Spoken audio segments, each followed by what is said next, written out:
कैसा नशा किया है भाई साहब, पता नहीं कौन सी गोली खाया है कि कमाल के समर्थक हैं प्रधानमंत्री के इस देश में। प्रधानमंत्री के समर्थक ऐसे हैं कि प्रधानमंत्री को चाय बेचते हुए नहीं देखे हैं, तब भी मानते हैं कि प्रधानमंत्री ने चाय बेचा। लेकिन प्रधानमंत्री देश बेच रहे हैं तब भी यह मानने को तैयार नहीं है कि प्रधानमंत्री देश बेच रहे हैं। हमको एक बार एक दोस्त ने पूछा कि आजादी में किस तरह के लोग हिस्सा लिए। हम बोले आजादी में दो तरह के लोग हिस्सा लिए, हम आजादी में भाग लिए और आरएसएस वाले आजादी से भाग लिए। और मैं और से का फर्क तो हम पहले भी बता चुके हैं। जब मैं आ रहा था और हमको हमारे कांग्रेस के कुछ वरिष्ठ नेता फ्रीडम पार्क दिखा रहे थे तो मेरे मन में वो आजादी वाली बात याद आ रही थी। जब हम आजादी की बात बोलते थे तो यही लोग व्हाट्सएप पे आपसे पूछते होंगे कि किस चीज से आजादी चाहिए, क्यों आजादी चाहिए, देश तो आजाद हो गया है, फिर आपको किस बात की आजादी चाहिए। अरे इसी बात की आजादी चाहिए कि इस देश का नागरिक इस देश के प्रधानमंत्री के आंख में आंख डाल करके उससे सवाल पूछे, इसी बात की आजादी चाहिए। और मैं नागपुर के लोगों को विशेष धन्यवाद देना चाहता हूं।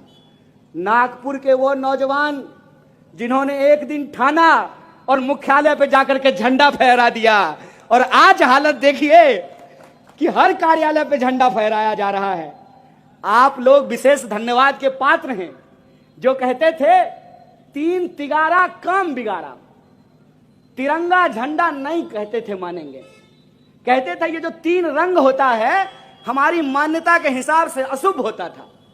आज वही लोग जो एक रंग आपके ऊपर थोपना चाहते थे आपके बहुरंग को स्वीकार कर लिया है। इसके लिए हम आपको बधाई देना चाहते हैं, आपको धन्यवाद करना चाहते हैं। और सबसे मुश्किल की बात यह है कि कल के अंग्रेज को तो आप पहचान लेते। अरे जो गोरा गोरा होगा, सूट बूट पहना रहेगा, घोड़ा पे बैठा रहेगा तो उसको पहचान लेंगे कि अंग्रेज है। इसको कैसे पहचानिएगा, कैसे पहचानिएगा कि वो आके कहेगा कि हम तो चाय बेचते थे, हम तो ओबीसी हैं, हम तो हिंदू हैं, हम तो गरीब हैं, मेरी माँ बर्तन मांजती थी, मेरे पिताजी रेलवे स्टेशन पे चाय बेचते थे। कैसे पहचानिएगा इसको? अगर वो सचमुच में चाय बेचने वाला व्यक्ति है तो चीनी 200 रुपए किलो बिकेगा। अगर वो सचमुच गरीब का बच्चा है तो इस देश के सरकारी संस्थान बेचे जाएंगे। कोई भी हो अगर इस देश को बेचने का साजिश करेगा, अगर हम दो हमारे दो की नीति पे चल करके इस देश में तबाही फैलाने का काम करेगा, अगर इस देश के सरकारी संस्थानों को बेच करके अपने सरकारी दोस्तों को खजाने को भरने का काम करेगा, अगर इस देश में रहने वाले लोग चाहे तिलक लगाते हो या टोपी पहनते हो उनको आपस में लड़ाने का काम करेगा, अड़ करके उसके सामने में खड़े हो जाएंगे। और आज हम अड़ करके उसके सामने में खड़े हैं कि इस देश में, आजाद देश में आजादी तभी सुरक्षित रहेगी जब आजाद तरीके से सोचने वाले लोग उठ खड़े होंगे, मिलजुल करके इस अन्यायकारी अत्याचारी सरकार के खिलाफ मुकाबला करेंगे। ये चुनौती आज हमारे सामने सबसे बड़ी है। जैसे संघी कभी भी आजादी का सम्मान नहीं कर सकते हैं, वैसे ही कांग्रेसी कभी भी आजादी का परचम झुकने नहीं दे सकते हैं। इस बात को याद रखिएगा। और आज हमारी प्राथमिकता यह है कि हमको बस एकजुट हो जाने की जरूरत है। और ये लगान टीम में आज भी इतना ताकत है कि कचरा भी अपने स्पिन से ब्रिटेन के बड़े बड़े बॉलर को बोल्ड कर दिया था। मैं दावे के साथ आपको कहता हूं कि आज अगर आप राजीव जी की जयंती मना रहे हैं तो आप ये संकल्प लीजिए कि कुछ भी हो जाए, संघ परिवार के इस लूट के खिलाफ कांग्रेस परिवार एकजुट रहेगा। इस बात को आपको संकल्प लेना है। और एक बार अगर आप एकजुट हो गए, मैं दावे के साथ कहता हूं, सब कुछ होने के बावजूद, धन दौलत गोला बारूद मीडिया सब कुछ होने के बावजूद आज भी इतनी इनकी ताकत नहीं है कि अगर हमारा पूरा नेतृत्व मन मिला ले तो कोई माई का लाल हमको हरा नहीं सकता है। अगर हम 200 साल की अंग्रेजों की गुलामी से देश को आजाद करा सकते हैं तो ये तो फिर भी अंग्रेजों के सस्ते चापलूस हैं। हमको कोई आकर के बोला कि देश की हालत बहुत खराब हो रही है, हिटलर शाही थोपा जा रहा है। हम बोले सुनो, हिटलर को हम पसंद नहीं करते हैं, हिटलर से हमको बहुत दिक्कत है, लेकिन तुम इसको हिटलर बोल करके हिटलर का अपमान मत करो। ये हिटलर नहीं है, सस्ता फोटोकॉपी है यार, सस्ता फोटोकॉपी है। यहां गांधी जी के अटायर में जो है एक व्यक्ति हमारे साथ बैठे हुए हैं, इसको हम सस्ता फोटोकॉपी क्यों कहते हैं आपको मालूम है? कि गांधी जी अंग्रेज से लड़े थे, कस्तूरबा को साथ लेकर घूमे थे ना, और ये देश बनाने के लिए अपनी पत्नी छोड़ करके चल दिए। उसके बाद नारी सम्मान की बात करते हैं, ठीक है, नारी सम्मान की बात करते हैं। इतना फर्जी इंसान हम अपनी जिंदगी में देखे ही नहीं हैं। और मैं इस बात को फैक्ट के साथ बोल सकता हूं। हर बार लाल किले के प्राचीर से खड़ा होकर के कह रहे थे ना कि 2022 तक सभी देशवासियों को पक्का घर देंगे। मिला क्या? मोदी जी के स्टाइल में पूछना चाहिए ना, पक्का घर मिल गया? तो जो मोदी जी ने घर दिया, इस बार उसी के ऊपर तिरंगा लगाया था ना लोगों ने। एक वादा हमको बता दीजिए जो पूरा किया हो, एक वादा, एक भी वादा पूरा अगर कर दिया हो तो हम स्वीकार कर लेंगे, हम मान लेंगे कि अच्छा दिन आ गया है। एक भी वादा अगर पूरा हो गया हो तो। और मैं बस आपको याद दिला देता हूं, हर साल 2 करोड़ रोजगार की बात थी कि नहीं थी? सबके खाते में 15 लाख रुपया देने की बात थी, सब किसानों की आमदनी दोगुनी करने की बात थी, सबको पक्का मकान देने की बात थी।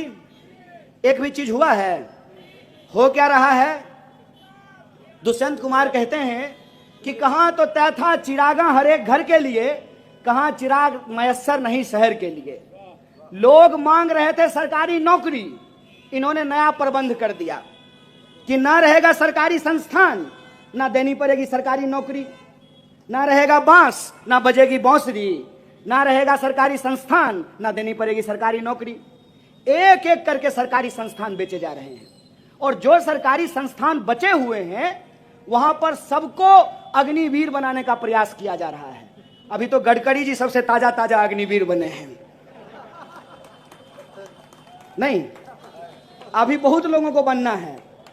इससे पहले आडवाणी जी बन गए, उसके बाद रविशंकर प्रसाद बन गए, अभी बहुत लोगों को अग्निवीर बनना है। 2 ही लोग रहेंगे, चाचा और भतीजा। चाचा हवाई जहाज से वास्को डी गामा की तरह पूरा दुनिया का चक्कर लगाएंगे, और भतीजा जो है गुगली फेंकेगा आईपीएल में।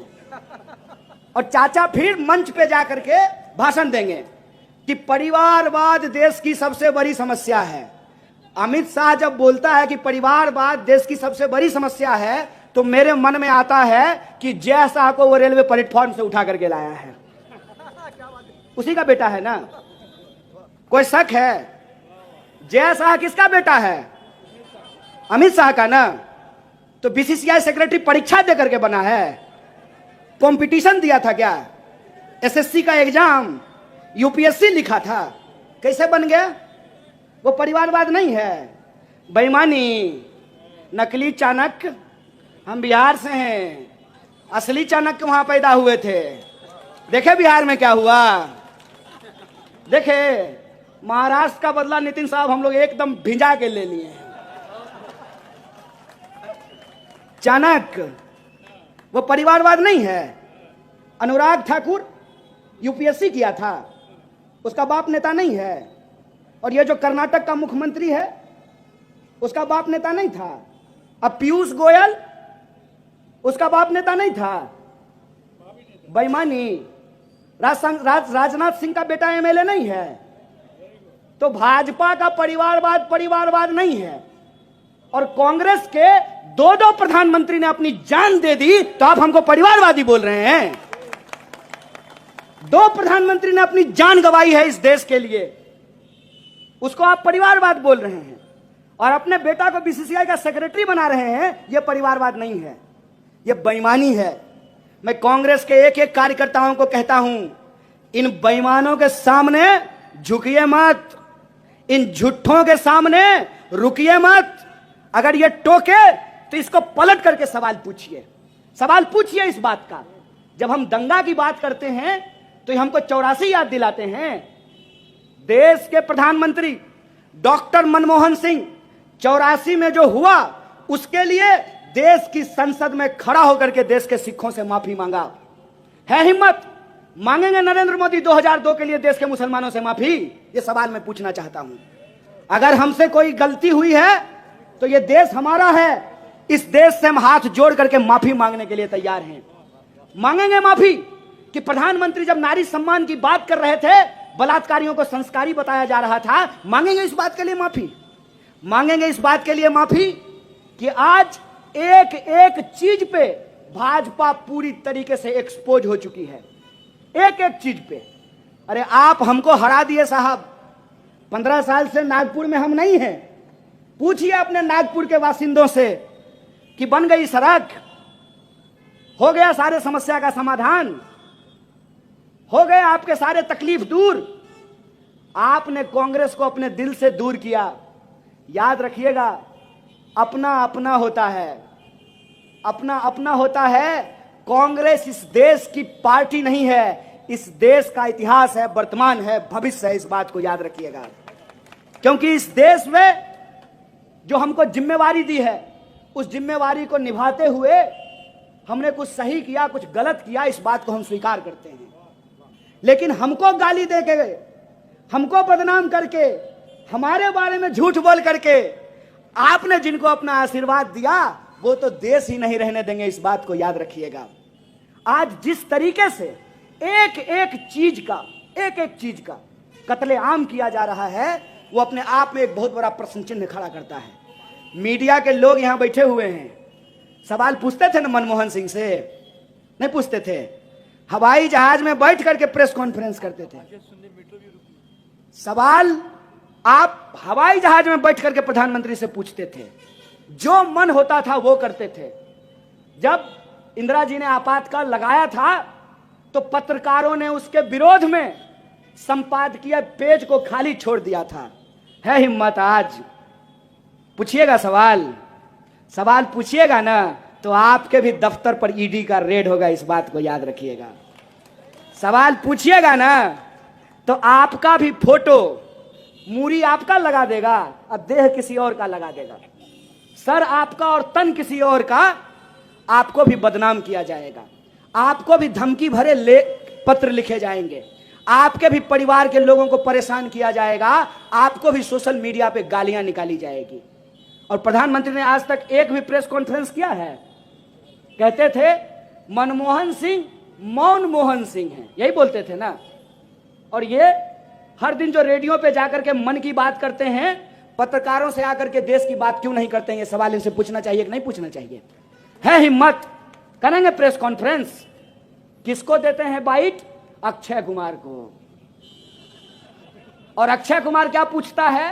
प्रधानमंत्री जी आप आम काट करके खाते हैं कि चूस करके खाते हैं? खाते कहां हैं? निगल जाते हैं। खुल जा सिमसिम बोलते हैं और शाम आम सीधे थाली से उठ करके उनके पेट में चला जाता है। बताइए, देश के प्रधानमंत्री से इस सवाल का क्या मतलब है कि आप आम कैसे खाते हैं? अरे आपको जैसे मन हो वैसे खाइए।